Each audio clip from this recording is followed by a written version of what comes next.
You ever find yourself in a mess so ridiculous, so sideways, you almost laugh? Yeah, that was me.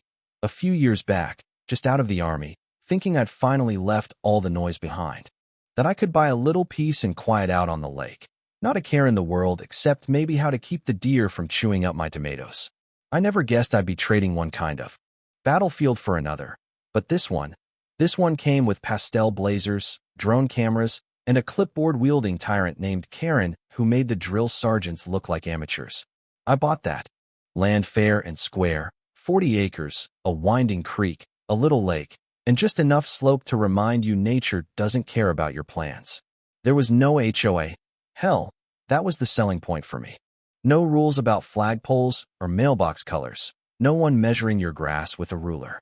Just me, my dog, some flagstone, and that still water glinting just beyond the dock I'd hammered together with my own hands. I made sure there was nothing on record about homeowners associations, double-checked every page before I signed. I wanted to be left alone, period. But peace is a funny thing, right? It doesn't last if your neighbors decide it shouldn't. See, half a mile down the road, a subdivision had popped up, Hickory Ridge Lakeside Estates, which, if you ask me, sounds like a place where the HOA hands out parking tickets and unsolicited advice. For a while, it was quiet. Then one July afternoon, I spot these kids, maybe 9, 10, dragging floaties through my pasture like it's their own private resort. Next thing you know, it's not just kids. Parents are showing up with coolers, Bluetooth speakers, setting up camp on my dock like it's spring break. One lady even asked where the restrooms were. That was the moment I realized. Either I built a fence, or I was going to be hosting the entire county every weekend. So, I built the damn fence. 8 feet tall, cedar planks. Steel posts every 6 feet.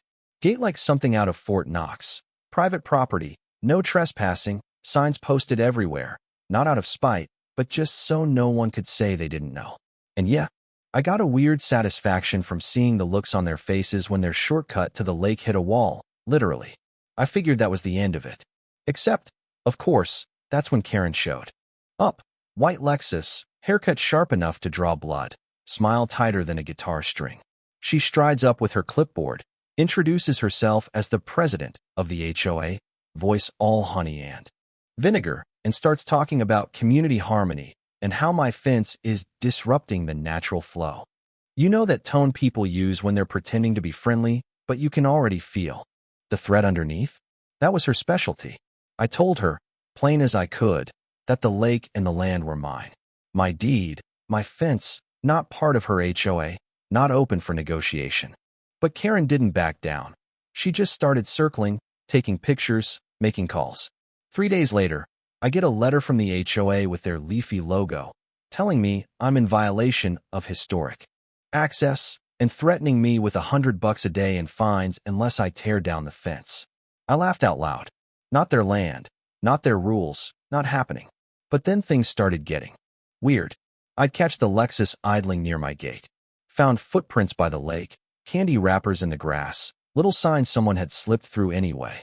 Then came the vandalism. Somebody rammed the fence with an ATV, split the boards clean through. Sheriff's deputy came out, shrugged, said it'd be hard to prove anything. After that, I doubled up on cameras, swapped out locks, started sleeping. Lighter than I had in years. And then, the next twist, letters from the county, accusations of resource monopolization, even a compliance officer at my door with 2 deputies in tow, asking to see my deed. All because of some neighborly complaints. Wonder who could have filed those, right? The county found nothing, but the message was clear. Karen was playing for keeps. That's when the neighborhood politics spilled out into the open. Next door posts, Facebook groups with names like Take Back the Lake, drone photos circling my dock, memes about Lake Mike. The whole 9 yards. Suddenly, I was the villain of a story I hadn't even written, accused of threatening kids, polluting the water, hoarding some mythical community treasure. But you know what? I wasn't alone. Turns out, not everyone in Hickory Ridge was drinking the Kool-Aid. A few neighbors started reaching out, Tom from the finance committee, Denise from up the road, even Howard, the egg-buying retiree who slipped me photos from HOA meetings where Karen was painting me as the devil. They told me stories, money moving without votes, legal bills nobody had seen. A second bank account hidden in plain sight. I looped in my lawyer, George. Guy's got the patience of a rattlesnake and the bite to match. We started pulling county records, tax filings. Poked around the HOA's corporate charter. Found enough skeletons to open a haunted house. Expired nonprofit status. Missing audits, you name it. I filed formal complaints, called for reviews. Let the gears of bureaucracy start grinding. And then came the break. Tom, twitchy as a stray cat, handed me a flash drive loaded with board emails and finance records. Proof Karen had been funneling. Money, doctoring minutes, even asking a contractor to fudge old satellite images to prove the shoreline was public. It was all there in black and white. The dominoes fell fast after that. County opened an investigation. IRS came knocking. The HOA board splintered. People started resigning. Karen tried to hold on, offered to settle, begged for mediation, even tried bribing neighbors to get me to back down. Didn't work. Then, when it was clear the walls were closing in, she ran. Literally packed up, moved money through a shell company, tried to skip town. The state troopers picked her up. Outside Jacksonville, suitcase full of cash, fake IDs, not a single apology. She pled out, wire fraud, misappropriation, all of it. 18 months federal time, barred from holding a board position. For life. The HOA was gutted, state-appointed administrator, finances frozen, board dissolved. People started acting different. Neighbors brought pie, apologized, asked if I needed help fixing the fence. I let them mostly, not because I needed the help, but because I figured they'd been manipulated just like I had, in their own way. And now, the fence stands, the lake's quiet. The only signs on my gate say what matters. Private property. Respect is not a shared resource. Karen's just a punchline now. Her name's shorthand for suburban overreach. A warning to anyone who thinks. Noise fades. When the sirens die down and the headlines move on, what's left is just a man, his land, and the quiet promise that sometimes, when you stand your ground, justice finds its own way to balance the scales. So tell me, where would you draw the line? Who gets to decide what's fair in your community? And what would you do if someone came for what's yours? Drop your thoughts below. Because this fight, this debate about rights and justice and community, it never really ends that you'd think with Karen behind bars and the HOA's power crumbling. The war would be over, right? Let me tell you, that's not how it works out here. Maybe the big, loud moves were done, but the aftershocks, those ripple for a long, long time, sometimes in ways you don't see coming until they're knocking on your door or whispering about you at the diner. You know what I mean? When the drama finally leaves, the silence almost feels suspicious. The weeks after Karen's arrest, the whole neighborhood felt like it was holding its breath. No more HOA newsletters, no more Lexus creeping past the gate, no more Facebook mobs calling me Lake Mike like I was some Bond villain. Just a kind of awkward hush, broken only by the buzz of chainsaws or the clatter of someone replacing a mailbox. At first, folks avoided me like I had the plague. Eyes down at the feed store. Nobody waving at the fence line. I got it. Everyone was wondering whose side they'd really been on, if they'd just been following the loudest voice in the room. But people come around in their own time. Denise, the one who used to glare at me every time she jogged by, stopped me by the road with a pie in her hands and a sheepish grin. I'm sorry for believing the worst, she said. And I believed her, because you could see the relief in her face when she handed that pie over. Even Tom, who'd risked his neck helping expose the scam, started showing up again, a little less nervous, sometimes just to talk, sometimes to drop off news about what was left of the HOA. I didn't celebrate. Wasn't much to celebrate, honestly. Yeah, Karen was gone, but she'd left scars behind. Neighbors at each other's throats, trust in short supply, and an HOA so broke they couldn't even mow the common areas without passing a hat. The county's interim admin sent me a letter, apologizing for previous overreach, and I pinned it up in the shop as a reminder of just how close I'd come to losing what mattered most. Funny how a single signature, mine, had more weight than all. The fake authority in the world when you refuse to let go. Some families moved out, couldn't stand the tension or the shame, I guess. Others doubled down, planting new shrubs, repainting their porches, hoping to erase the past with a fresh coat. A few even tried to resurrect the old HOA, this time promising transparency and community input. But after what happened, not many folks were eager to sign up for round two. Every so often, you'd hear someone mutter, "Just let things be." And for the first time in a long time, that's what most folks did.